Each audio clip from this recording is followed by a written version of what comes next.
Hi, my name is Will Lewental. I'm an engineer over here at DigiVac, and today I'm going to show you how to use a new Slew Rate feature that works with our Dinamo valve. So over here I have a StrataVac Touch, and I have a system that I'm ready to begin regulating.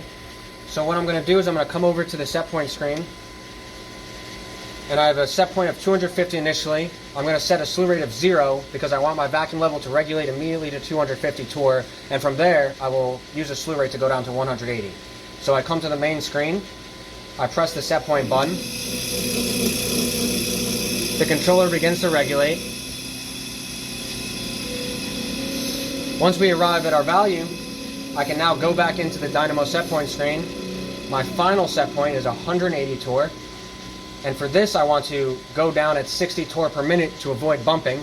So once I press OK, you'll see the value begin to regulate, and our set point will decrease by 1 torr per second until it gets to the specified set point.